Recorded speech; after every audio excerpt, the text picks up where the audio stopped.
Okay. Please check your video resolution. The current resolution is this much, which is good.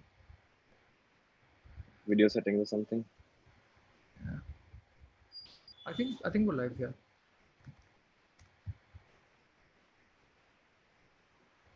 Hmm. 1 second.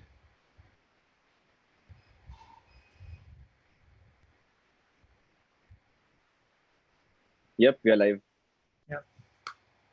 Okay. Awesome. Video settings or something. Yeah. I think we're live here. Awesome. Video settings or something. I'm just trying to find. I think we're live here. It's a loop now. Hmm. 1 second.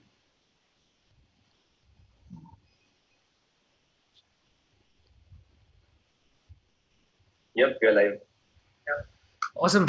Okay, Right. awesome. So. You'll have to mute your YouTube. I think we're live here. Wow. Video settings or something. This is endless. I think we're live here. You have to put it on mute. Okay, cool. Now I got it right. I think it was just open in a different browser. So hey, uh, cool. So I think we're good to go. All right. Start. Awesome. Hey, hi everyone. So it's been a while. I'm sorry I've been away from YouTube for such a long time, and thanks to Siddharth for dragging me back into this. Yeah, I've just been procrastinating. I think majority of it is just sort of moving to a different city and then trying to figure out a place to live and then moving the job, like moving to a different job and all that. So yeah, and then thanks. That is where Siddharth sort of comes in play. He gets me back here, and he's also the guest for our first live session. Siddharth currently works with Head Out. He runs the product and design there. He's everywhere on YouTube, on all the content platforms, aggressively posts about stuff that he likes, mostly design and his thoughts. And he's been running in the scene for quite a long time. I'm going to give this back to Siddharth. Why don't you introduce yourself, Siddharth, in your own What's words? up, folks? I hope you're doing well. And just before we begin, do you want to quickly check if you want to enable live chat on YouTube? Sure. 1 second. So about me, I started my career, like just learning about coding, learning about programming. Then I discovered there's something called startups. Then I learned that there's something called design, and there's something called UX within design that you can get into. So over the years, like I just got involved into startups, ran a design agency, then was part of Instamojo's founding team. Was there for 6 years building products with Instamojo, and now recently, just it's been about 1 year since I have started heading design and product at Head Out, and had to get back Sahil on his YouTube channel. So here we are, doing a live, and especially around freelance topics, because in start of my career, I started freelancing when I was in 10th grade. So that my first income was as a freelancer, and my first Mac that I purchased, that the bills that I paid, and eventually I paid for my college using freelancing. So the early days of my career, all of that I owe to freelancing. So that is the reason for this, picking up this topic to talk to you folks about. So keep, keep your, you can, questions coming in on chat, uh, or in the comments, wherever you can find space, and we'll pick it up. And we have, tons of content lined up for you today. Which you're trying to, by the way, I'm just trying to figure out how do you enable the chats. I think there's a toggle. I think there's a toggle on that stream page. 1 second. In for this, picking up this topic, talk to you folks about. So keep, keep your, you can, audio feedbacks on like technical issues are like famously hard. That loop can go on forever. 1 second. Wow, you do If you're have. not able to figure it, do you see your enable live chat on the video itself as if you logged in as an admin? I can't really. No. On the live streaming stats, do you see a toggle button, enable live chat or something? 1 second. Uh, sorry. Where was it? The stats, the YouTube stats. the live streaming stats. There's a page you can see the stats, how many concurrent viewers, Yep, that's what I'm trying to where you find. get the secret and all. Yeah. Just trying to find there itself. I don't know. It doesn't appear for me here, which is All weird. right, then we can use just the comments. We'll just keep refreshing till we find the comments of I live think chat today. Then. the only thing it says is the comments are disabled for the video, which is weird. Oh, okay. Possible that when you were creating the video, probably in the description you can go back and enable comments in the advanced options. So in your videos, there's a live tab. In live tab, this video will be listed. And if you click on the edit button, there's an advanced tab there. Yeah, got it. Yeah. Great.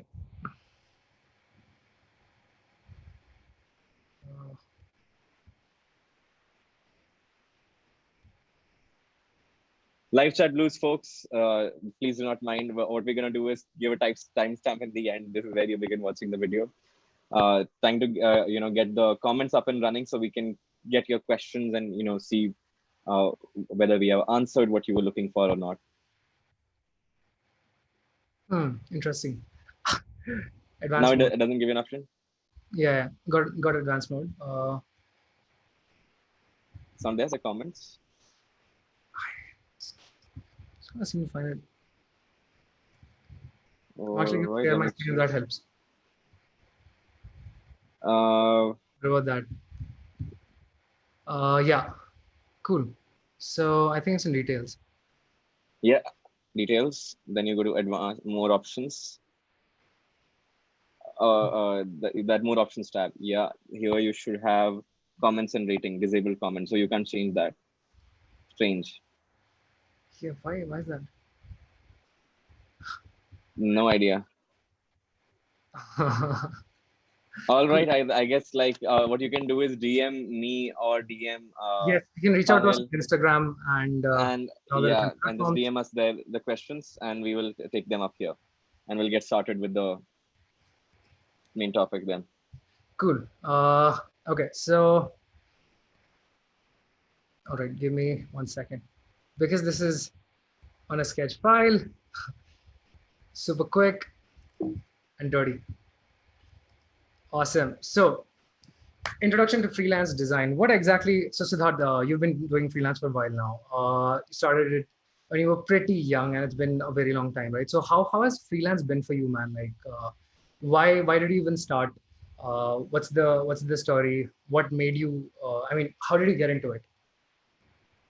I think for when you pick up technology, the first thing you realize is that it does not have bar or limits like other places do. Like if you were practicing medicine or if you're practicing many other fields, you will need some sort of license, right? Or some sort of like qualification.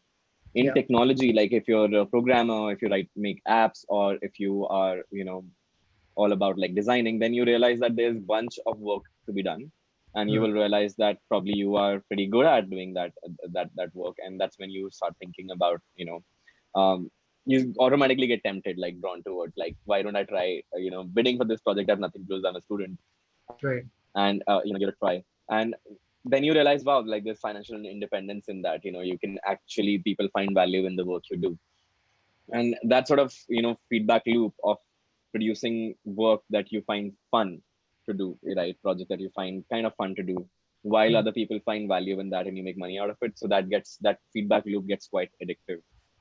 Personally, for me, I think that was one of the biggest reasons to just pick up freelancing. And my dad used to keep saying, like, if you want to pursue your own whatever, then become financially independent. So that was his biggest thing. And I kind of did a trade-off between like asking him to buy me an expensive computer in return of like him agreeing that he will not have to pay for my college, which was a pretty daring thing in 10th. So I had 2 years to figure out. Thankfully, I started making some money. So initially, a couple of months he funded that, but then I was doing and making enough money in freelancing that I was able to fund for college, like I spoke earlier. And that's sort of gets you in. So freelancing, like, and even today, like, bunch of friends who are working full time, they freelance on the side because it's interesting. There's an interesting project, or just to make some side money, or just to do some kind of side collaborations, right? They do a bunch of that. And the best part about freelancing for me, which answers the third question of when you should do it, is that you can start freelancing earlier than, and especially in design, you can start freelancing very early on. You don't have to wait till you sort of get a degree or something. Like if you have relevant projects to show to a prospective client, most likely you can get started. For example, let's say you only worked on posters so far, and there will be postings on freelance channels which are just around graphic design and making posters. So Right. your portfolio is very relevant, and then you curate your portfolio, cut it in your past work, and you cut it in different slices for different sort of people. If you were bidding for applying as a freelancer to get a sort of a logo design job, right? Then you would send very different kind of work. That is what I've done in logo design. So it teaches you sales as well. It teaches you negotiation. Yeah. It teaches you a bunch of that stuff, and it teaches you very early on.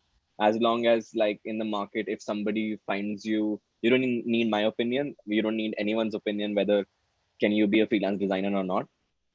You go out in the market, show your work to people who are looking for designers, and you then can make a judgment whether they will make a judgment. The market will decide whether they want to hire you or pay you or not.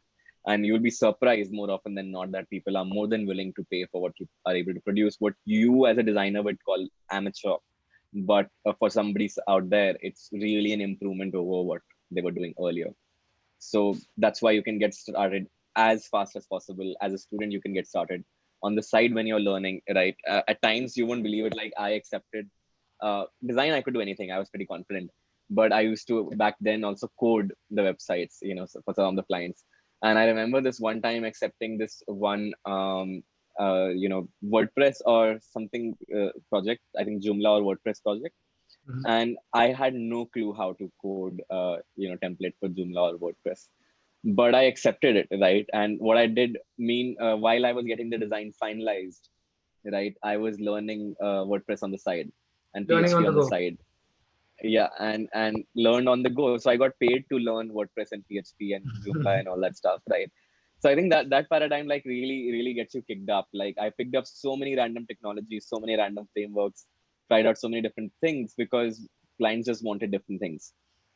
Somebody wanted Photoshop files, PSD files. Somebody wanted an HTML file. Somebody wanted Jekyll templates, or they are handlebar kind of templates. They wanted that sort of stuff. Some people, later on wanted as a WordPress theme. So those, you start to develop those kind of like specialities and skill set, which is very fascinating as a student. You get exposed to a lot of technology, and I credit a lot of that, what I know today, to that time, Mhm. because eventually I got interested in browser rendering. I learned HTML, CSS, JavaScript, and now I can, like, visualize, okay, where this may be getting stuck, and get to the point of, like, when you are measuring or building product analytics today, right, in products, Right. and you say, okay, this person liked the video or this person watched it for X, was on this page for X long. Now, how do you calculate that, right? Exactly what point do you call it like? Do you wait for the backend to say this was liked at this time, right? Which may be delayed. So if you are looking at what time in a video does a person click the like button, right? Then it's a very different sort of deal. Because you'll miss it by seconds if you're waiting for the server call. Versus if you, make it happen on the front end, then what if the event never reaches you?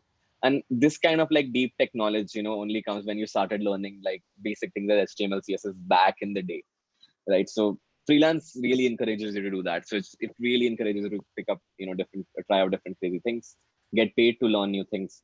So if you're a design student, if you are just picking up design, if you're an engineer thinking of designing, freelancing may be a very interesting way to. And if you've done your first initial steps, it's now, you're looking for something more concrete. Freelancing is a great way to start building your career and a portfolio, solid portfolio of what you get paid for. Yeah. And I think you also cover a lot of breadth, like as clearly you mentioned, right, in your own experience has been, right? I mean, juggling between so many things, trying so many things out, right? Pretty much from scratch while you were working at it and getting paid for it. So I think that's one of the Right. biggest things that freelancing has to offer. That's something that's kind of difficult to learn while you're at like a full-time job, because you're expected to do that one thing, and for you Right. to also sort of get into that different framework wherein you're able to try different things out, there's a lot of effort that goes into making that work, right? So I think that's Yeah. also something that's really helpful with freelance. And I think same goes for me as well. I think I started from pretty much exploring graphics, and then started getting, I mean, I in the early days, right, Actually, the first step that I had, the first sort of inlet that I had was actually filmmaking itself. So it was a YouTube channel before this, right? That's when I learned that. So I actually just, yeah, I ran into YouTube, started making films, and then I realized, okay, this is something that I can do, right? And then when I used to learn, making videos, there were a lot of tools that I stumbled across, right?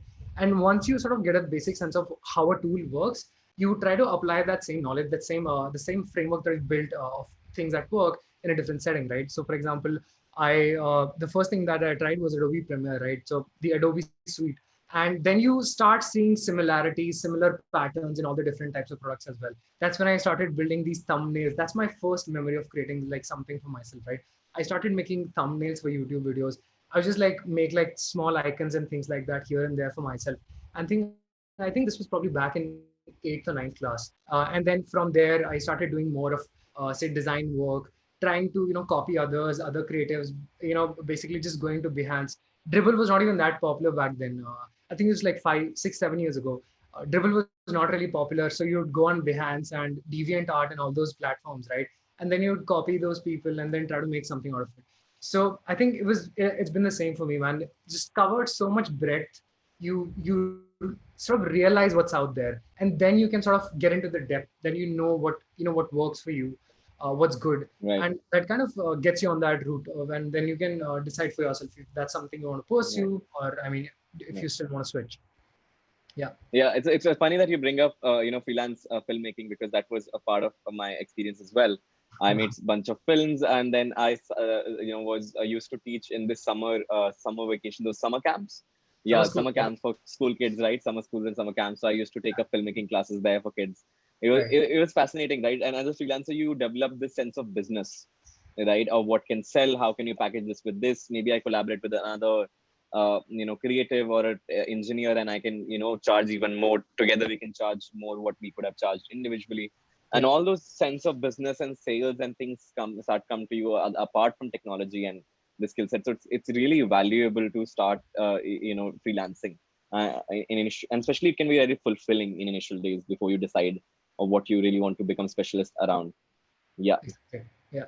That, I mean, yeah, it's just been very helpful for me as well. Just trying to figure out what works for me, the direction that I want to take, and be more mindful about it, not just like run across things and then fail at a later point of time, which again still is okay. But then this just gives you that head start that you sort of Right. much needed in that career. Cool.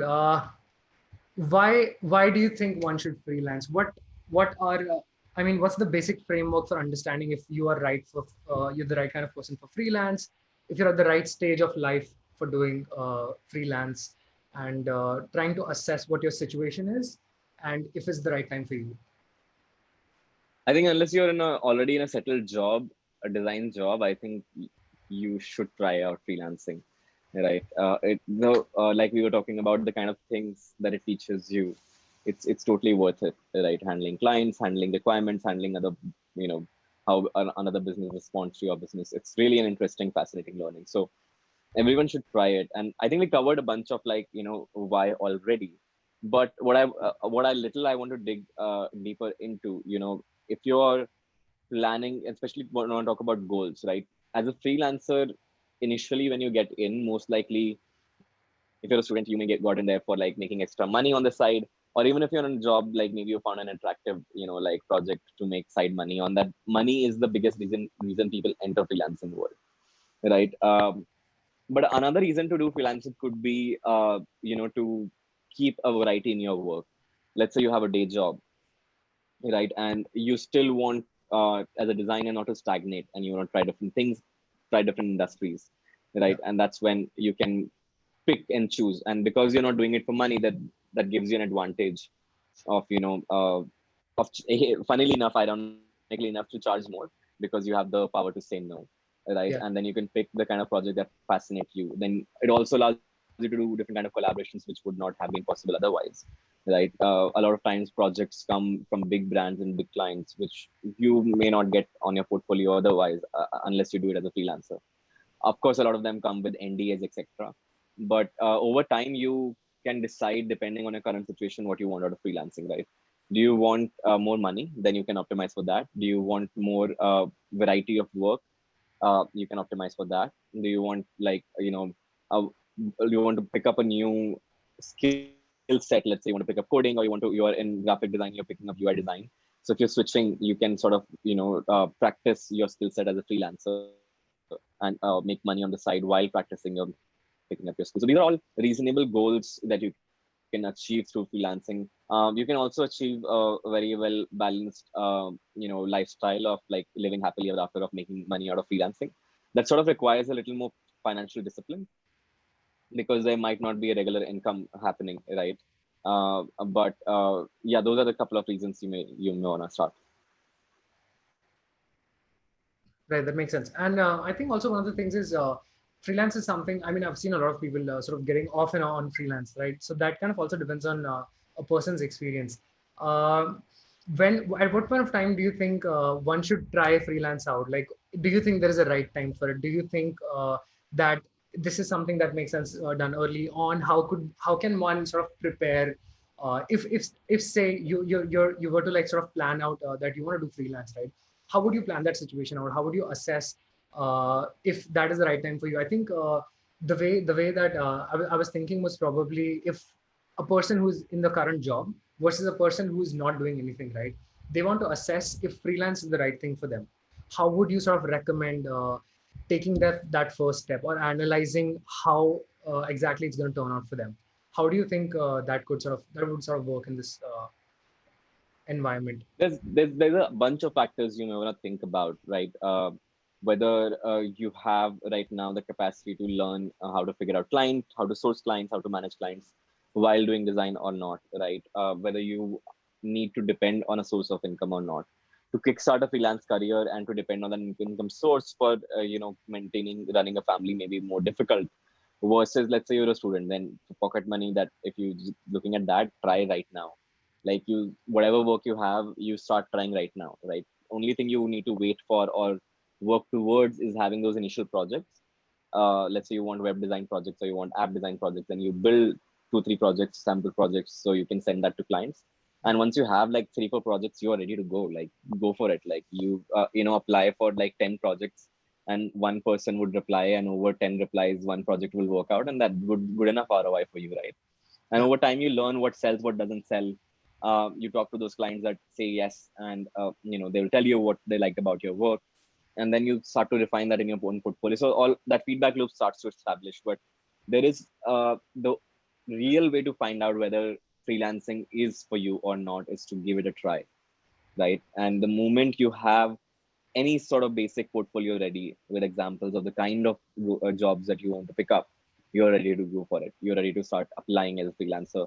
There are many, bunch of sites that you can, go to freelance.com. There is, I think, Upwork, fiverr.com, Upwork, endless, countless websites, that there are forums, there are Slack groups of people, there are Facebook groups of people looking for, like, there's Digital Point, which is an ancient forum running since the 1900s. So yeah, like, there's it depends on where you're sourcing folks. I've seen people sourcing design clients, or people looking for designers on Instagram, on Twitter. I remember when we were running our agency, Web Mutiny, we got Instamojo as a client, and that's how I got introduced to Instamojo. And we found them on Twitter because oh, the founder Sampath tweeted out that, hey, we're looking for logo design for Instamojo. Please recommend to us some designers. And we reached out with our portfolio, and he's knew me because of my blog, right? And in the startup world, because my blog used to go around on Hyper News that back in the day and used to get shared on Twitter a lot. yeah. So he kind of had heard of me, so we got connected there, and that's how I got the job, right? So that becomes an important part of putting your work out there, being active on these platforms, interacting with folks. You never know where the opportunity comes from. Right. Oftentimes, one of the best projects come to you when you're not even looking for projects, right? You're just talking about, you're sharing your work, you're making a case study, you're just sharing, talking, making a Twitter thread and talking about what you did. And suddenly, somewhere, somebody notices it who's looking for exactly that kind of work, and they reach out to you. Hey, are you looking for work? And that's when you know that your work is reaching out there, because now people are finding that yes, this might be the person who may be the right person for this kind of role or this kind of job, and they reach out to you for a particular project. So that's sort of, there are multiple ways to get that. And third thing, like I would recommend how to get first client is tell your friends that you are interested in freelancing. Many of them will know friends. Like never underestimate that. Share on your Twitter. Like you have to think that now that you're a freelancer, now all the social media accounts that belong to you are business accounts, right? So they must be used for business purposes, which means do not be shameless actually about reaching out. I need work. Be shameless about tweeting about it. Be shameless that this is what I produced. Be shameless about the fact that you picked up a new client, right?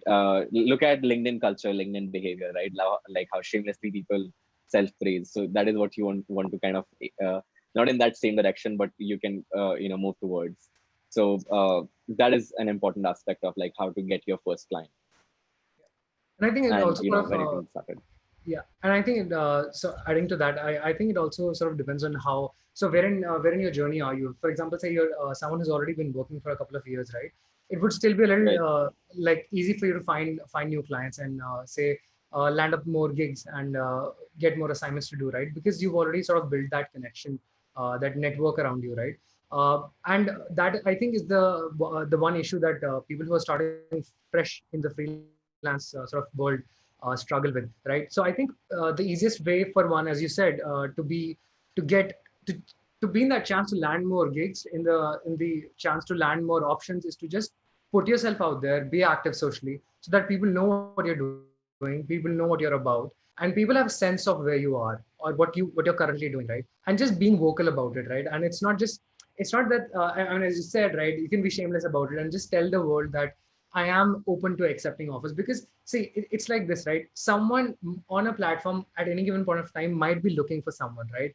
And it's like, and whenever when they see that message, right, that message you've posted, right, it might go off as a bell for them, right? That okay, I was looking for this one person and I've seen this message. So even if they've not seen your work at that one instant, they'll at least try to sort of respond and ask you that can you send your portfolio or something like that, right? So I think that's Right. also a very good starting point. Right. One of the viewers sent us a tech tip, quick tech tip that you may have selected the on the video setting that it's for kids. If you say not for kids, then the live chat will get enabled. You will be able to enable the comments. Yeah. Let me try. So let's give it a try. And this is the person who was given this tip is Puneet Chavla. So thanks to Puneet for Yeah, thank you, giving us Puneet. this tip. Yeah, I think I have selected that. Oh, wait. Yes. This So is for kids, is it? yeah. So select not for kids. One second. So YouTube doesn't allow you to like live stream with live chat if the video is for kids. So no educational material for kids right now. Of course, like no kids are saying like I'm under 18 on Yeah, they know what's any of these happening. videos. Yeah. Uh, One second.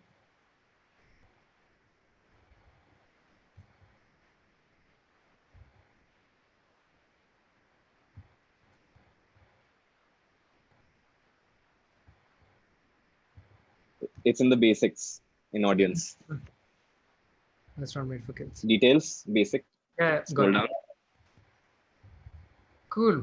I think we should be able to see. Can you see we're getting comments? Now go to your comments on the video. Yeah, I think the live chat is there. Yes, the live chat is there. So the live Awesome. chat is there, folks. Thank you so much, Puneet. You saved our Thanks life, a man. ton, Puneet, for saving the day. Uh, a tech tip we should put out on Instagram for all live streamers, first timers, the gotchas. So get your questions rolling if you haven't already, and we'll continue with what you're talking about. Yeah. Uh, yeah, one second. Cool. So yes, so I think one more thing. So from a very beginner's point of view, because I see this question a lot, right? When you are fresh off, you have no idea about the industry, right? You Right. just right now exploring. You've made those first set of designs, first set of things that you've made, right? Those little Right. caricatures or those illustrations. What about those people, right? The beginners, the very, I mean, the people who are fresh. They might be in school, they might be in college. Uh, how Right. do you think they should approach something like this? I think what you gotta realize that from there's thing you pick up for hobbies, right? For example, you may sketch on the side, you may write poetry on the side, you may write content on the side, but that doesn't necessarily mean that that is the same level of professionalism it may be required to sort of pull off what you're trying to do there.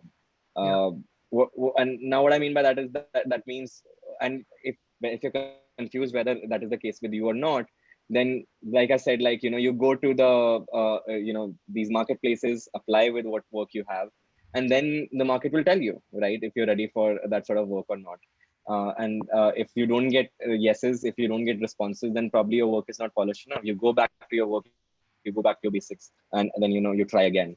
But yeah, if you're just starting out, you want to pick up one thing you want to be known for. For example, let's say you want to do ad banners, right? You decide Like I said, that's like what you can do. the So you got to figure out what you can sort of sell, right? Uh, in this market, that what people are looking for. Maybe you decide that you're good at blog design because you run a blog. Maybe you decide that you're really good at copywriting and ad design, right? So it depends on what you try out multiple things till you figure out something, you're good at something. And the best way to do this is to go out in the market, right, with whatever you have. If you have basic illustration, let's you do some doodling, right? Offer to do some doodle for some artists to make a music video. See if that gets you more work. To you can then start improving your doodling, and you can start charging more. And initially you do it as a project just on the side to help somebody out and just to get your name out there. I remember like designing webs whenever I was out of work. I would just go back to some startup friends and redesign their blogs and insert my link there, designed by whoever, because other startup folks were reading other startup folks' blogs, and they would click link and go like, "Oh, so you designed their blog? I really love the blog design. So can I like So then you start to learn these growth hacking skills as well. So to get there, so don't be afraid to like no one knows if no one out there in the world knows on this if you fail to get a project on these websites. Be shameless and bombard those with your portfolio, a link, and applying for job. Of course, don't be mindless. Then you're not gonna get a response at all. Customize your response depending on the project that you're bidding at or you're looking for. But try. You will not know before trying whether you're good enough or not. Yeah, that's true. And I think one of the other things is just like as you said, like let everyone know. Everyone in the world should know what you're up to, what you're planning to Right. do. Because I think for me also the first gig that actually the first gig that I ever did was actually from a friend, right? So I would just talk to Right. my friends about what I'm doing, and one of them said that they know someone. It was not even directly my friend. They said that they know someone who's been talking about sort of getting a designer. Is this something that you can do, right? So for me also the starting was not actually from say a professional contact or something like that. So you never know, guys. The first contact might be someone in your family, your uncle, your aunt, something like that, right? So it's you should always keep the doors open. Let people know what you're doing, and you'll see a lot of value coming in from there as well. Yeah. And just to give you a quick anecdote on exactly that, I remember in one of my summer camps in school when I was in seventh or eighth grade, I learned soft toy making. And the teacher, she used to do the woman who was teaching us how to make soft toys. Yeah. She also ran that business on side of selling soft toys at the store, and that Oh, she used to own, right? So what happened? She liked the cleanliness of my work. Like I made two soft toys, and the second one turned out really professional. And she got a big order at that time, and the design happened to be the same design the order came from. So I made two soft toys, and I sold one. And I recovered money that I paid for the summer camp. I recovered money that I paid for the raw material, and then I made some profit right on top of that. So it was right, like you never know when these spontaneous things happen. I know people who did random dribble project on some app, and the app company is so impressed they come and go like, "We are buying this design. Like, what name your price?" Right. So putting your work out there, like Sahil was also talking about, like just give it a try. Like these anecdotes, like where they come from, and most likely it's gonna come from somebody you know. yeah, that's true. That the drivel thing also sort of okay brings a story. Just some time back. So I've always been on 9gag. I just love 9gag, right? I mean, who doesn't love memes, right? Right. Come on, what are we Right. talking about? So I think this was one and a half year back or 2 years back. I just casually thought, you know what, man, 9gag has been having so many problems. I'm just tired of what they're doing, right? And they had like sort of they had introduced too many features, right? So it started looking cluttered, right? And I was like, okay, let's just reserve a Sunday or a Saturday, right? That's it. Like not giving more time than that because I had a full time job, right? Let's just do a little mock up of how something like a more neat, a more minimal version would look like with all the bells and Right. whistles that are already there, and put it out there on Dribble. and it was there, right? And what I did was, and I thought that, this looks good. Let me just also put the sketch file, and one can use it if they want. I think just 1 week down the line, I got a message from the co-founder of 9gag. That was crazy, man. So I was like, "Whoa, what is this?" And he said that we saw the design you posted, and we really liked it, and we'd like to tell that we're working on something similar. And, Nice. and then I was like, okay, this is cool. If you sort of, if you want any help, then I would love to help in that section. But yeah, I never really got any responses on that. But yeah, I mean, this is true. You get a lot of, this just presents a lot of exposure. All these platforms are for you, right? These platforms are for people to get exposed to, like a wide variety of audience, people coming from different Right. backgrounds with different wants. So I think that, I mean, yeah, it's very important, man. Like, one should post your work. A good book that I read was Show Your Work from Austin Kleon, which again emphasizes on how much important it is for you to be posting your work and telling the world what you're doing.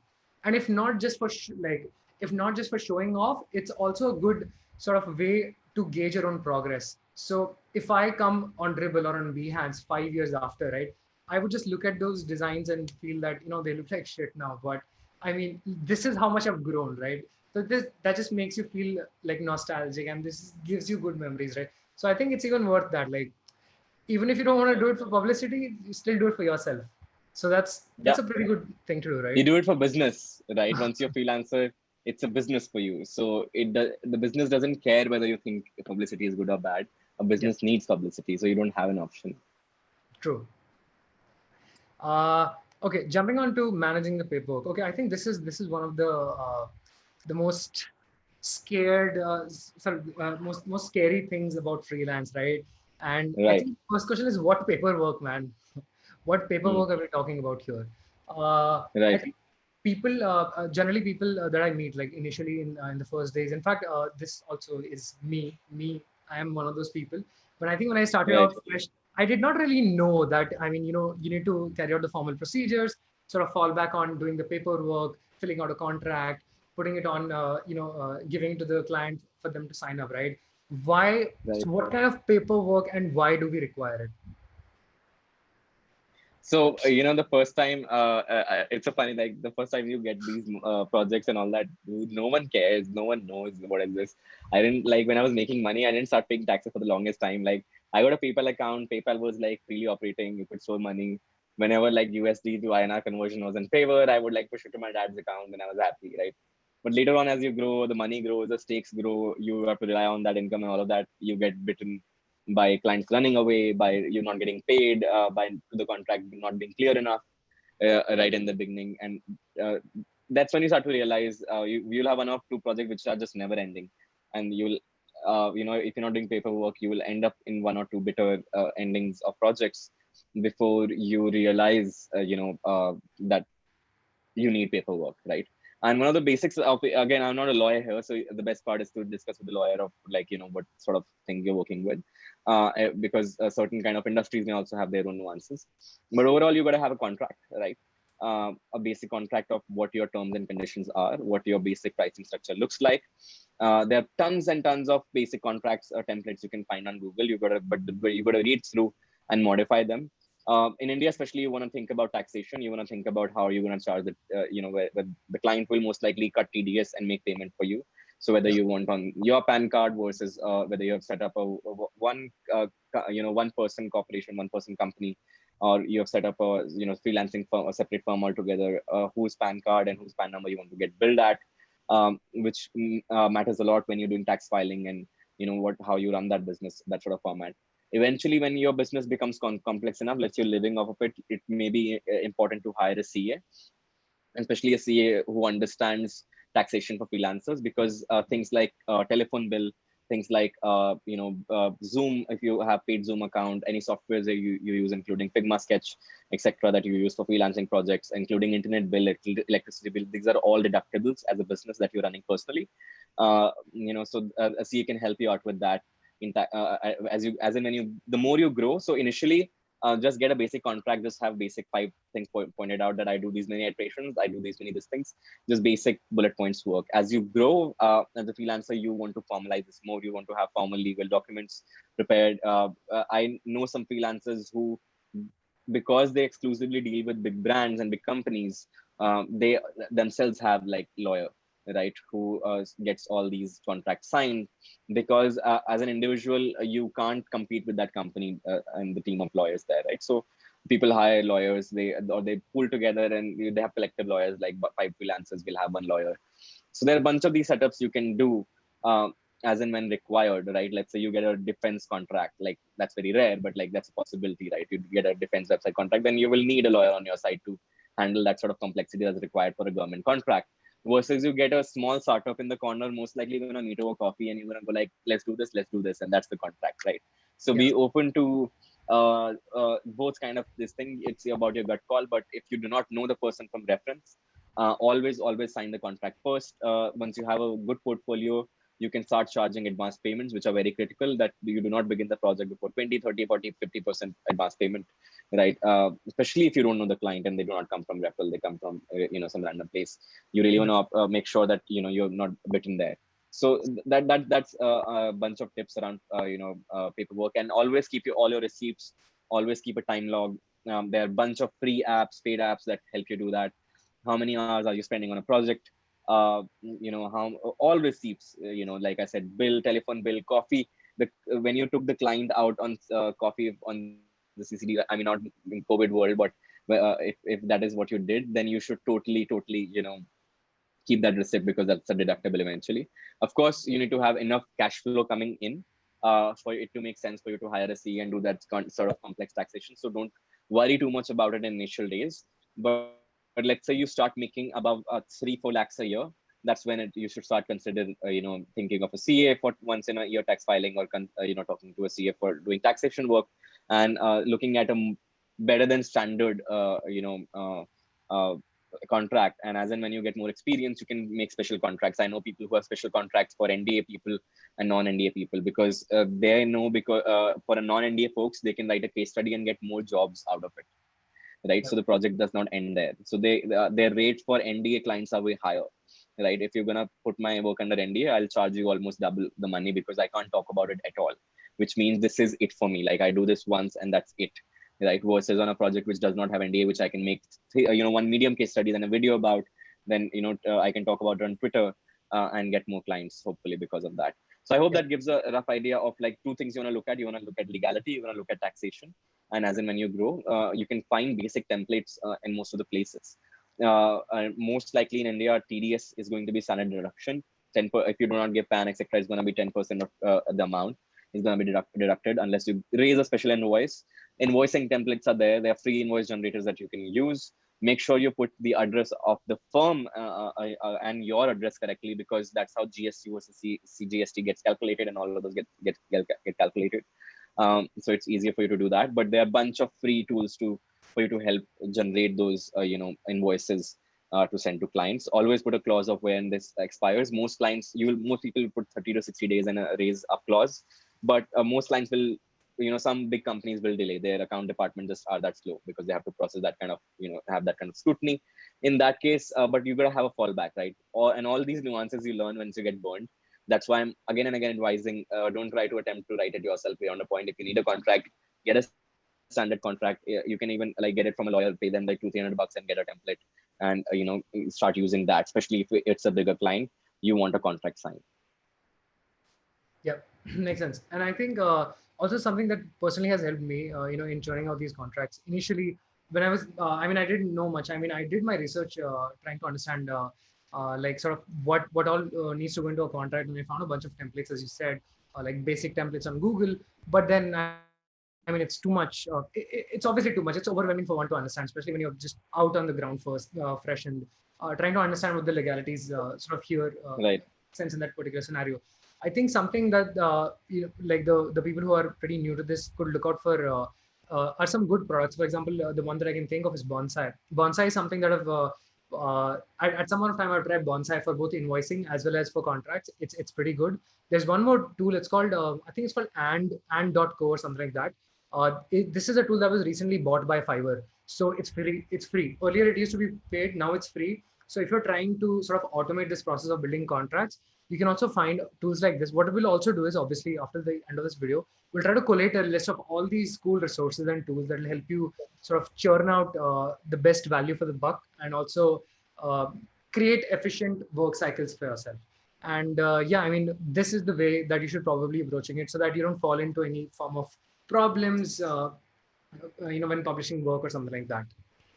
uh, okay, moving to the next slide. Knowing what you're worth, I think this is one of the biggest questions. This is Ooh, what, okay, Bhavin, ooh. I think Bhavin has been talking about this, right? Yeah, yeah, Yeah, yeah, yeah. Bhavin has been talking about, okay, I'm just going to read the questions. How do you deal with payment when it comes to freelancing? What do you ask for? How do you ask for payments, and what's your way of getting money out of clients' pocket? So how do you deal with payments? I think it's like I'm trying to answer. I think he's talking about the sort of the platform. Like, how do you do the exchange of payments? How do you ask for payments? Like, do you like raise requests or things like that? And then again, how do you get the money out to your bank Right. account? How do you do that? I have a bunch of like ideas there. The traditional when I started freelancing, we used to have checks and cash. Whoa. Legit have collected checks. Okay, and PayPal for international clients. All US clients, all PayPal. Till RBI was like, nope, Yeah. nope. So then now international payments are another conundrum altogether. They're under high amount of scrutiny. There's only certain amount you can get remitted to India. But for most starting out freelancers, it wouldn't matter. You just need to report using a certain code that is used for freelancing. Again, I would highly recommend it if you are receiving more than, let's say, $100 of payments in USD. Do talk to a CA there, because the scrutiny there is high, right? When you're getting payments from foreign currency, especially in, United States and Europe is fine, and especially when you get to these Middle Eastern countries or Asian countries, that because of the complex dealings treaties between the countries, it can get pretty complex.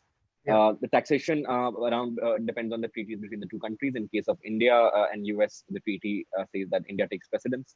So most taxes will be paid in India, even if your income is in the United States of America. However, there are some gray areas there. Again, like it will only start to matter once you start producing IP and stuff, and if you're licensing instead of just raising invoices, right? That's a whole different chapter altogether. Probably a lawyer is a better person to talk about IP laws in US versus IP laws as it relates to India and United States, right? But that is the starting point, and within India itself, right? Like let's talk about how much to charge. Let's start there. Like, how do you decide? Actually, let's actually cover up the payment platforms very quickly, so we can then come to the longer topic of how much to charge. Yeah. You have NEFT, you have RTGS. You can give your account number, and up for payments up to 25,000 rupees, you can use UPI. Beyond that, I would highly suggest using NEFT or IMPS. And if you have payment coming in above 2 lakhs, you will have to use RTGS, right? Most of them work on the same principal: account number, IFSC, and branch, and all of that stuff. Now, coming to receiving payments en masse, let's say you even have bigger pool of clients or whatever you receive, then you can use, and you want to track payments, etc., along with invoices. You can use payment links. InstaMojo gives you payment links. Razorpay, bunch of these payment gateways. You can sign up as a freelancer, use payment links there. Both Razorpay and InstaMojo also happen to have this tool called bank transfers, where you can generate virtual account numbers. And especially for your retainer clients, right? Let's say you have clients on retainer basis who pay you every week or every meeting. Then for those kind of folks, you can share a virtual account number, and that one account number is mapped to only that one client. So whenever a payment comes to that virtual account, you know who sent the payment, and then it's easier for you to do tax filing and all of that business. You can also They also provide you tools to collect the PAN and etc. of the person making the payment and all of that jargon. So you can raise the final, from pre-forma invoice, you can raise the proper GST invoice, and all of that business. So there's a bunch of tools you can do to collect payment itself, right? And again, I will. For legal reasons, I highly would discourage cash. It becomes harder to use. Um, but again, like if you're doing small amounts, cash is, and you're doing hyper local, it may be possible. Now, coming to weekly, hourly charge, or when to charge and how much to charge from day zero as a freelancer, right? Even if you're doing a friend, you want publicity and exposure. That's what you're charging. You want them to give you a shout out, and don't do it for free. unless you're getting some as a freelancer because it's your business, right? You want some returns out of it. Some form of Now, reward. yeah, coming to like hourly or per project or weekly or retainer basis, it highly depends on the kind of project and the kind of person you are, right? I know many folks who just do consultant basis work, which means they have 4 5 clients who have them on retainer basis, which means they don't work full time anywhere. They are available certain hours every week, every month to these companies, and that's when they get charged, right? So that those many hours are available. So that is one way to go about it. The second thing you can obviously do, you know, the second kind of people that have is you have very short term clients, right? Who come high frequency, high churn clients. Let's say people who get one time clients, people who get blog design, people who get logo design. In that case, a per project basis works very well because that in let's say you're designing a logo, right? You want to change your rate based on the company and the level of the company and the kind of risk they're taking and what kind of risk you are taking along with them on your reputation as a designer, right? So that's when it makes more sense to charge for a logo like project, which is very ambiguous and you need them to guide them through the process. It may make sense to break it down in milestones and then charge a lump sum of that project, right? That we'll achieve this, we'll achieve this, we'll achieve this. When we give you logo, this is the charge. When we give you style guide, this is the charge, right? Right. And sort of start that with the advanced payment cycle.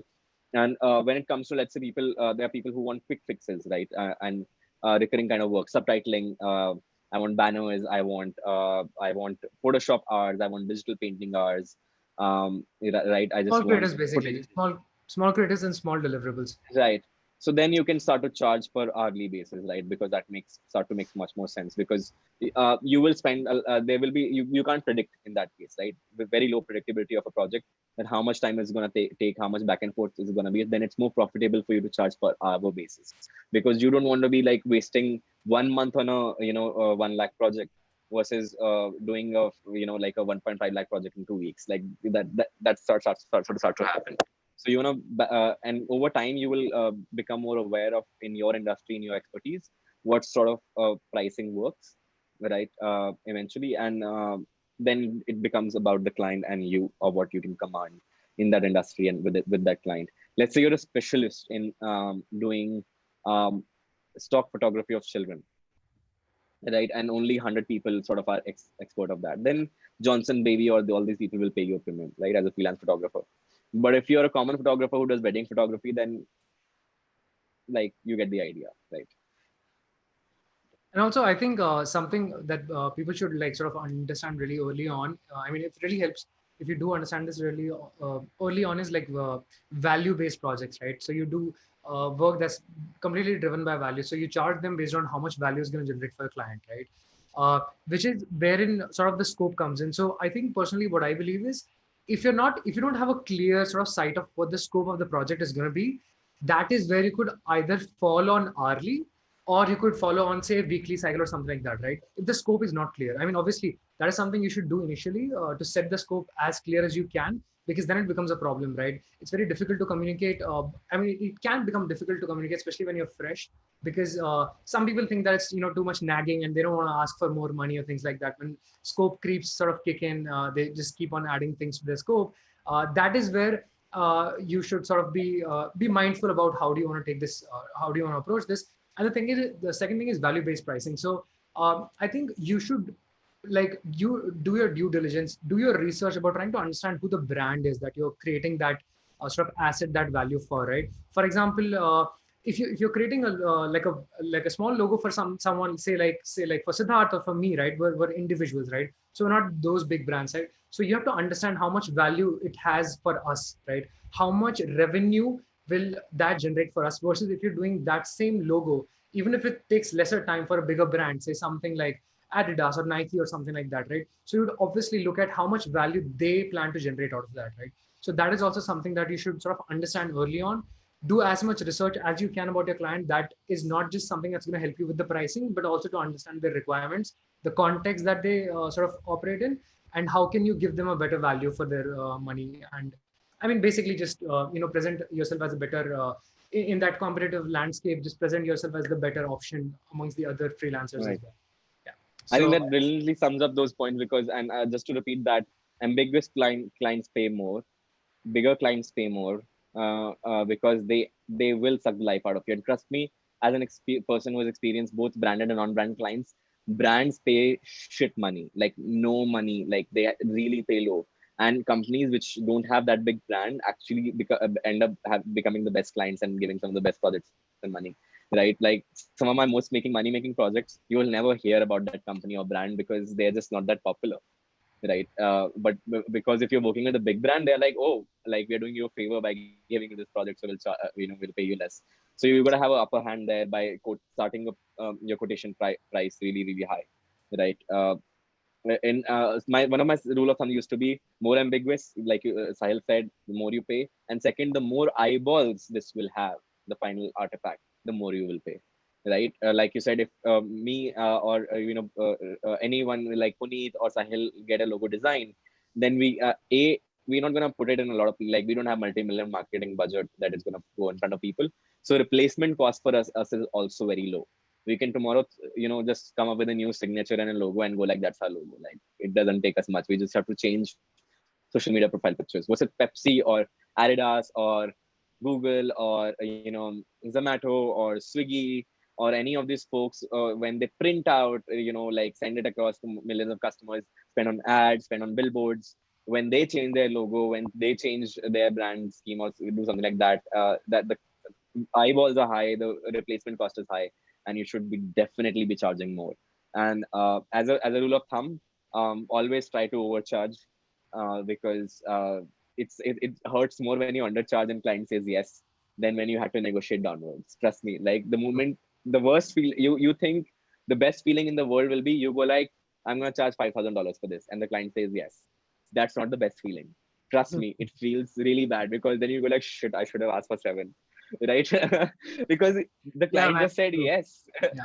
Right, it's the worst feeling possible at that time. So always err on the side of overcharging. If they will naturally negotiate downwards. And like Sahil said, rightly said, always research your client, always do that. That really helps. That's the one thing that will make you stand out and get all those bids that you're placing. You can just make a better case, right? And also adding to what Siddharth said, I think one more thing that I personally think. So I think, okay, I think this was like a joke or something I heard someplace, right? When you quote a price, if the price does not make you laugh a little, right, on the price you've quoted, it's not a good price. You should be able to laugh on what you're saying because it's too high. So it's okay if it's exorbitantly high, even if you. So it's like this, right? If you say that price, right? For example, say it's $10,000. You personally think that you're somewhere at $5,000 or $7,000. You say $10,000, or in Indian money, you want to say like 5 lakh rupees or 3 lakh rupees, right? If you don't get rejected like the first 3 or 4 times, or if you don't get into that situation where people are talking to you trying to negotiate, I think there's no fun in that, right? I mean, you should also be used to that, right? Negotiation is something you learn from charging high. If you never charge high, you're never going to learn how to negotiate with people, right? And that Right, negotiation doesn't just happen on like a financial level, but also on the design decisions. That when you're trying to communicate your presentation skills, the negotiation also sort of comes in there, right? Wherein you try to just keep your part. You might think that this is obvious, this is something that's so obvious, but you're not able to sort of articulate it really well because you don't know how to back up for yourself. So I think that, I mean, it's just very important, man. Learn how to negotiate. Very important. right. And this reminds me of an anecdote my ex co-founder told me. He said he started picking these specific kind of clients he became specialized in, because once he was quoting a price, and when he sends the quote, immediately reply comes, I think you forgot a zero. He was sending a quotation for 1 lakh, and they literally immediately sent back that, please correct your quotation and submit it again because I think you may have missed out the zero. And being the smart head as he was like, no, sorry, I missed two zeros.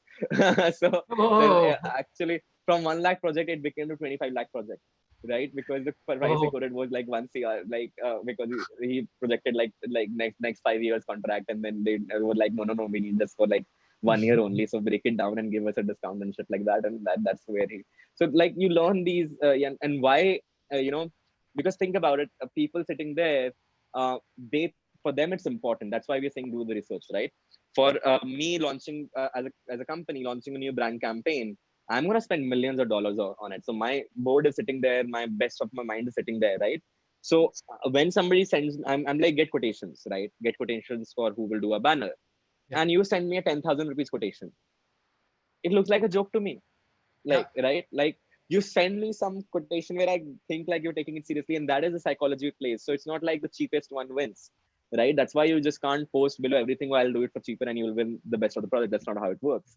At times, to really get the project, you have to charge higher, right? That's why doing the research of what this project means to the client is extremely important. Extremely, extremely important. I think if nothing else you take away today, you take away that when you make more money, do your paperwork properly, keep all your receipts, get a CA, and charge more, charge more, charge more. Charge more. Cannot emphasize less on this. This is I mean, this is the biggest complaint so far that you hear any person in the freelance industry, at least in India, like complaining, right? That I don't know why people don't pay much money. Like he wants to, there's this guy who wants me to do this app. He wants to pay me like 5,000, 10,000 rupees for the app. I mean, I think it's just your projection of who you are and how, and the kind of work you do that ends you up sort of in that spot, right? Wherein you're not able to, where people don't see that value in you, right? So you also need to be confident about the value that you're delivering. Show them what you do, right? I mean, don't just don't just sort of push pixels, right? Talk about your process, talk about what you do, how you're going to add value to their business. That's one of the most fundamental things for a person to talk about. That makes someone feel that Right. okay, this guy knows what they're talking about, and they realize your value, and they know that if this person does my work, they're probably gonna like increase the value of what they're doing, and also in turn for my like company and all that. So yeah, Right. it just all comes together, man.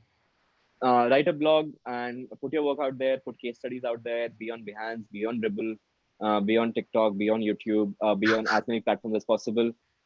Again, you're running a business. This is business, folks. You have to do it. Business doesn't care whether you like it or not, you find it funny or not, you find it self-obsessed or not. The business requires you to promote the business, which is your skill set. So you will talk about it every chance you get. You will make posts about it, you will write case studies about it, you will write to as many people as you can, and make juice one project to its max, right? One case study, one Medium article, one Behance post, five Dribble post, like one walkthrough on TikTok, like just do that, like make juice it out to the max. And you're doing right content. And this is when it hit me. Some of my best clients came came from tutorials, comments, and forums where I answered a question which should have made me redundant. How do you do this in WordPress? This is my code. This is my code. Copy paste it for free. You're done. Many people did it, but half the people, you won't believe it, even though it was a copy paste after that, they came and paid me upwards of $100 to copy paste code on their WordPress website. Why? They are not experts on coding. I understand what that code does. One wrong copy paste, their entire website can go down. They don't know how to bring it back up. Their business goes for a toss. That's why they paid me $100, because it's cheaper to do that than to shut down their entire business. So Yeah. never underestimate the power of sharing your work. Share such good quality work and value that you almost feel like if people study this, you will be redundant. That's when you're really having a powerful impact. That's when you attract the clients, because they go like, this person knows what they're talking about. Because the people who are not going to pay, they're not going to pay anyway. Those who are looking for free content, right? And the people who are looking for experts, when they look at that quality of content, they're like, this is the person we need. This is the person we need to hire. Get this person. True. It has a lot of value. I mean, we just cannot emphasize this less, man. This is something. These are the key takeaways. I think the past 15 minutes have been the key takeaway from today's session, right? So I think the one last stepping point on the payments part is how do you break down the cost, right? How do you charge people? How much percentage should you charge, and how do you do that? That is something that everyone struggles with, and ends up losing money because they're like, okay, we're just gonna start initially. We'll just see how things work out, and then eventually charge them more. And that's when Right. your payments also get held. So how do you think one should sort of break that cost down to avoid loss? Right. There's no one right answer to this, but I will share some framework that may help you think about it. Like I said, always try to take advance payment as much as you can. Standard is 50%. Indian clients don't agree to that most of the times. So it may come down to, but nothing below 20%, I wouldn't accept it. Right.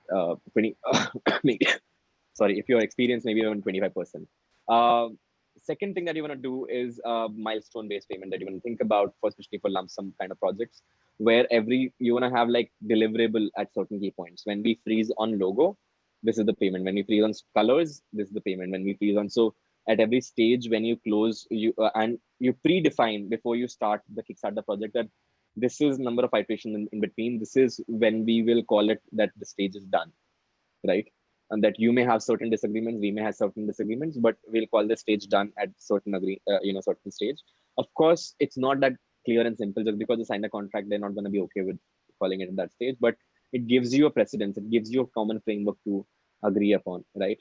What we broke down, how we broke down in some of the projects at my earlier firm, and when I was freelancing, was around specific deliverables that they could use. So when I delivered research, like let's say gathering from secondary research, I knew they could hire a designer or product manager to use that, so I charged something for that. But when I kept increasing the value of the work, the more specific I got, I kept increasing the amount as well, right? At times I'd done the opposite as well, because doing research in certain area was only a very high specialty, versus building the UI was not that big a deal, right? So I charged more initially, and I only charged surface level later on, for which I hired like two other freelancers, who junior freelancers who did the work and for the last sprint, and I just benefited the money in between. Think about, and when you come to hourly, always think about, don't not all, always charge for the initial work you do as well, the research, the googling, all of these factor those in. Writing emails, doing communication work, taking phone calls, do not forget to bill those as well. There are tons of meetings you have to take in, especially these hourly kind of clients. Always bill them for meetings. Always put it in a contract that you will bill for meetings.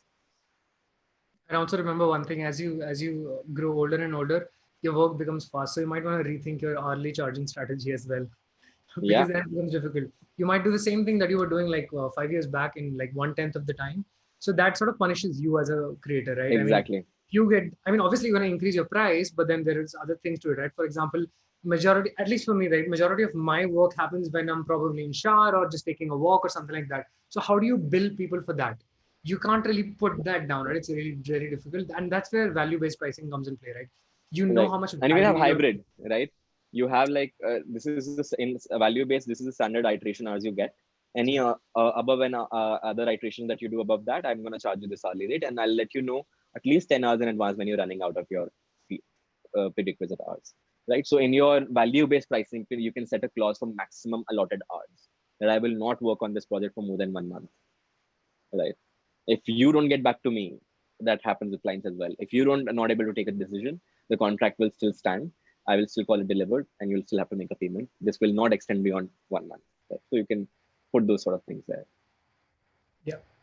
So I think that pretty much answers. I hope that answers all of the questions related to payments. If there are still any questions, guys, please feel free to just drop them down in the chat now that it's enabled. And Right. make the best For use of the it. for the last few minutes, we'll be taking some questions, and we'll also be looking at what do you call that? Any other questions you have regarding freelancing, and I think this is not the only video. I hope Sahil, does more videos with more Yeah, freelancers. guys.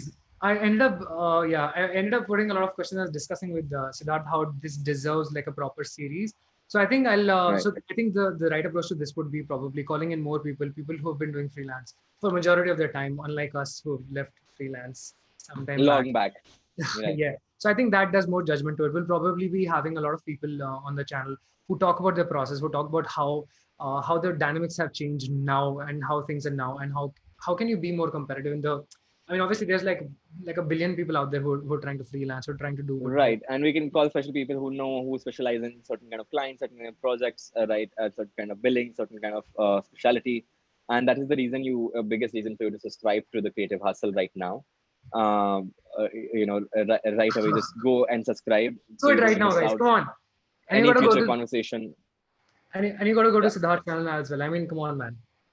It goes both ways, right? And I also, I think just released a vlog today. You gotta check out. yeah, it's time for promotion. And I think the most important thing that you should do, the most important call to action from today's video should be go and follow Siddharth on TikTok. I'll be heavily disappointed if you do not follow me today on TikTok. Guys, you got to And do it. Come on. yeah, We're making and such juicy send, content for you at 10 in the night. yeah, like you have, and the funny bit is, all the folks on Instagram, on YouTube, go and like that TikTok on Twitter and on Instagram. You guys are loving it. The last one was shared like 50 times in like 1 hour. So I clearly see you. You know, you like that TikTok content. So might as well sign up and follow. So yeah, Yeah, we know what's up. Might as well go and do that. So I think okay, this is also one of the questions that I quickly segueing. I think growing independently is one of the biggest problems in freelance, right? You're not working in that sort of environment which works on the fundamental of osmosis. You're just exchanging knowledge around, right? Telling people, you can't even observe people around you, right? So as a freelancer, sitting in one basement, one room, one table that you have to yourself, and just the only interaction you're probably getting is I don't know, talking to the clients in meetings, or maybe sometimes you just right. go out and chat with your friends.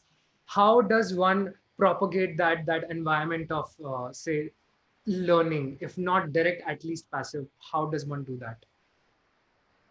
Completely agree. I think one of the reasons I left freelancing was the stagnation of growth and the hard work it required to keep growing. Yeah, After a point, it just became client after client after client after client. And one of the things though worked for me was collaborations. Taking a project that I alone cannot do, so I had to pick up the team, make the team, find out other freelancers who can I can collaborate with to finish up that project. Typically, engineer or an animator or some kind of content writer. And what you can also do is there are a bunch of companies who on have, again, like I talked about, you can have a retainer basis relationship. You can find one client where you do consultation basis, so you actually spend 1 or 2 days with the client, right? You can also go to co-working spaces and collaborate with other freelancers, share that kind of knowledge. These days co-working places are not, of course, due to COVID-19, are not possible, but then webinars are happening where you can absorb a lot of knowledge and do that sort of thing. Another thing you really want to do is keep some sort of side project alive, right? Keep working on some sort of side project where if you don't, the satisfaction you don't get in the client project of trying something new, trying some new crazy idea or new trend or something you want to do, you get to try that. You have a creative outlet in design. It's very important to have creative outlet when you're doing this for money. So that is another tip I would have, like you should really focus on, have a side project. It gives you benefit as well because you are owner of a business and gives you credibility. You, one of the portfolio projects will be your own app or your own website. um, so yeah, I think to grow, collaborate, right? Find like-minded people and meet them often. Go to these conferences, etc. Make some friends there. Find people online, connect with them. Twitter these days, especially, is like literally feels like a party, and you can hang out and learn. Try to find companies which have these great teams and try to get projects which get you to collaborate with them. And you just, because it's these people are not, you're not surrounded by these kind of folks 24/7, so you got to hustle a little harder to make sure you're surrounded by people who challenge you, who help you grow, who teach you new things every day. true. And also try to consume content. Yeah, so Consume you, content like for this. example, you right now subscribe to the Creative Hustle, right away. The subscribe button is right there. If Come it's on. red, you have not subscribed Oh, it. If it's gray, you have subscribed it. Good. You just then have to click the bell icon. And if the so there button is are still ways. red, you have not subscribed it, which means you should go and subscribe it. Properly, guys. There's a way of doing it. You got to do it properly. But yeah, I mean, you should also, one of the things to like do is, I think you should start reading, right? I think this is something that I also personally do, that I'm trying to like sort of start doing now. If you're not able to, I mean, if all this sort of falls, like it just falls, right? I think the best mentor that you can have is books, right? Books have knowledge that you would not be otherwise able to get. You have to go through 1,000 people Right. to get that knowledge that you can just get. Go read a book and you'll find all that content, all that experience, right? This is something that you'll only get. And the good part is, generally it's very difficult to hear from someone who's like super senior, the kind of people that write these books. So it'll be very difficult to otherwise get in touch with someone like that, right? But you can read literally the life story in a book or in a blog or something like that. And that's also where you can consume a lot of this good, great, juicy sort of content and information from, where you can learn, right? Right. So yeah, that's also, yeah, that's how you grow. That's how you grow. What else is there? The downside of freelance. Is there Read. any? I completely agree. Read, read, read. So the downside of freelance.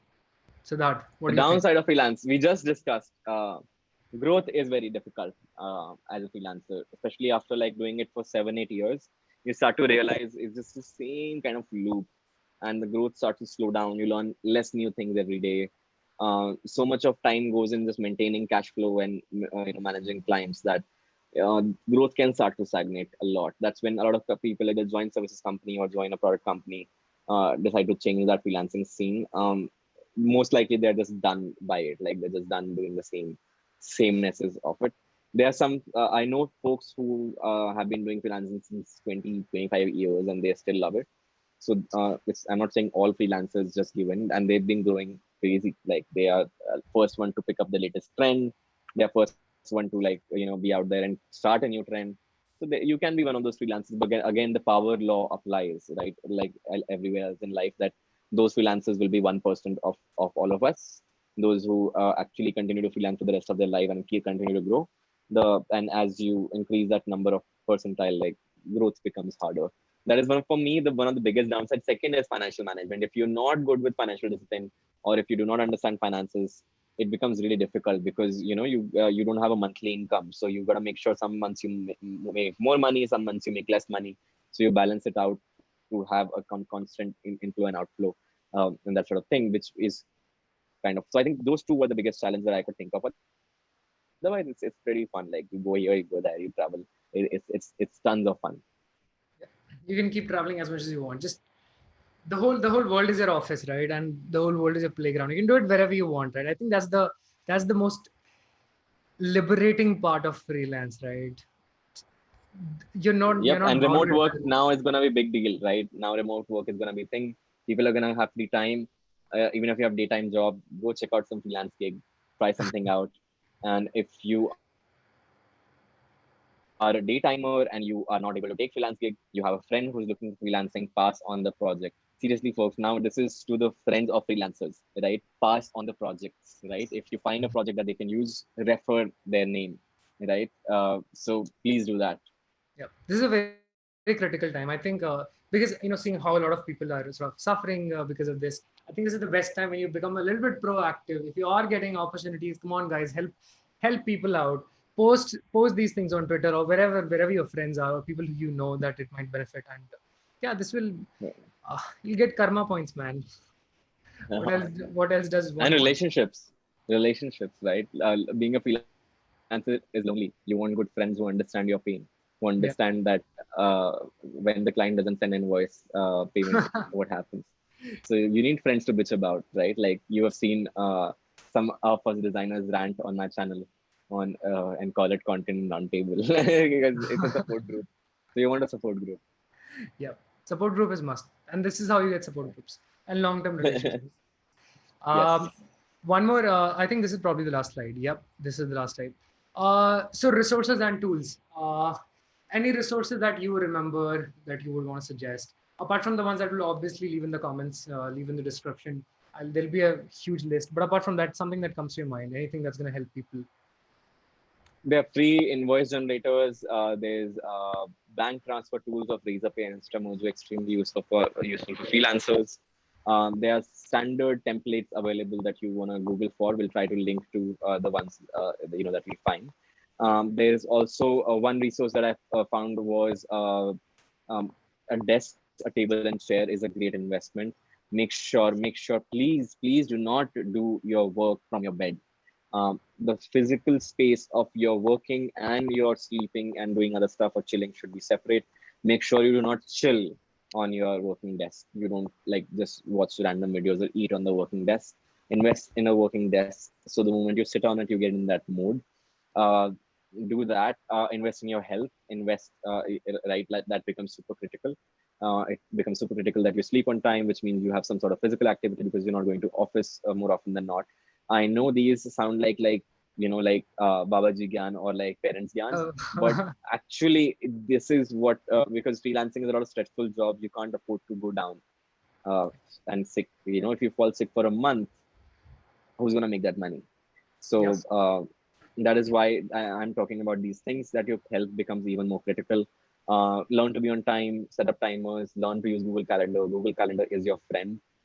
Use it wisely, and yep, and set to-dos, reminders. tasks, try to be organized, use your note-taking app, use pen and paper, use Excel sheets. All these basic tools, like there's no special tool that gives you superpower of a superhuman being. It's just about the basics and grinding them over and over and over again, right? And becoming professional. And wherever you find, this is probably the most important tip I can give. Ask for help whenever you need it. Ask for help. Ask for tips. Ask for help. If you have a question that's not answered, you're struggling with something, DM me, DM Sahil, or DM Puneet, or someone you know who can help you out with that. Always ask for help. It's really stressful and lonely at times as a freelancer. I know I make it sound like this, but at times only, and only during those times. Otherwise, it's super amount of fun. I made some of my easiest money in life doing freelancing, right? Like, like literally like 1 hour job, and you send it like next week, and you will be like, yeah, I spent a week on it, and you charge like good amount of money for it. Like, don't send this video to clients; they will know our secrets. Don't send it to them. And also, I think adding to what Siddharth saying, one of the things that you should also sort of think about is your communication sort of strategy, because you're working remote, right? So you got to think this through, right? I mean, how do you communicate with your client, right? It's again keeping your health and everything in mind. You have to make sure that this, because this saves a lot of time for you as well, right? For you, time to do other things, right? If you make sure that you have right communication channels, and don't just like start messaging people on WhatsApp, on Slack, on email, like 500 different form of communication channels. That's just stupid, right? You should default to one source of communication, so that it's also easy for you to track all the artifacts, all the messages, all the chats that have been that you've been Right. seeing since the beginning of time, right? So that one platform should serve as a source of truth for both the client and as well as for you, so that you don't lose any of that important context. Because at some point of time, Right. you might be billing them, and then they might say that we did not ask you, or you did not communicate for the changes in price or something like that, and that's how you lose money. So Right. communication is important. So Always keep whatever was discussed on call. Never rely on call. Call means nothing. It means nothing whatsoever. If your client doesn't write it, you write the call summary in bullet points and send it to them on an email and ask that they send acknowledged. Right? That's just that. Just that small thing matters a lot. calls should be for family, Yeah. not even for Uber, man. Definitely not for Uber. We are at mercy of Uber when like, so we don't get to choose. We don't get to choose. What else is there? Let me just I think we have covered almost all of it, and we have I think way exceeded our stipulated time. yeah. So I mean, what can I do? This is just the last this is the last slide, guys. So That's all. subscribe, like, share, and subscribe, and tell Sahil here, right here, in comment or in his DMs, what more content would you like to see? If this Yes, was yes. helpful, what was your favorite part about this video? What was the most helpful and eye-opening to you? We want to know that, so we can dig into deeper into that. Also, let Puneet know what future content would you like to see on his channel. What would you like to learn from him? Whether you want to learn what he's doing at work himself, or whether you want to see him collaborate with other designers and creators, or both of them, right? When you keep this dialogue flowing, when you tell us like where you're struggling or what more you want to see from us, that makes it easier to do that. And trust me, like, we have discussed some ideas. He has got tons of interesting content planned for you. Do not want to miss this out. So again, thank you so much for joining in. Yeah, we're going to keep the ball rolling like that. That's how you run the community. So yeah. Yes. I think that's it. Do we have any questions? Or just if you want to quickly run through, if there's anything. I think people have questions. They can quickly post, or we can just take it up in DM, etc. Otherwise, people are quite active in posting questions. Yeah. And again, once again, thank you, folks, for joining in. Hashtag Go Corona. Hashtag engagement. So like, share, and subscribe. Hashtag follow me on Instagram, TikTok, blah blah blah. And send Puneet love from Figma. Yes. PC loves Figma. Hashtag PC loves Figma. That is what we're gonna do, because Puneet is gonna love Figma event once he gives it a try. Yeah, man. Cool. I think this was nice. Thank you so much for coming, Siddharth, and thank you everyone for tuning in at this point of time in the night when I know people are sleeping. But this has been fun, and this is just one of the. Yeah, people are not sleeping. Yeah, come on, man. Who am I fooling, man? So yeah, I think this is the most productive hour of the day. Just putting it out there for everyone. This is just crazy. This is when you deliver real value. But yeah, okay. So I think yeah, career. That's me. Yes. on everywhere. King Siddharth, like that's me everywhere. Cool. So I think that's it. That's for the day, guys. We had a lot of fun and hope to be hope to make a lot more content like this. Keep the questions, keep the feedback, comments coming in so that we know what you guys want to know about, and we can have more guests like Siddharth that can talk about their story, that can talk about what they're good at and the things that they have learned so far in their history, and sort of share it with us so that we can also become better. Because smart people learn from experience, not from doing their own mistakes. I think that's something we want to take away. And yeah, I think we had this was a pretty knowledgeable session. Please reach out to both of us, share your love. That's what we need, and it really helps in the long run, keeps us motivated, and we'll be back with more content like this. I think that's it for today. Good night. Good night. See you guys. Thank you for all tuning in. Thank you so much. Bye bye.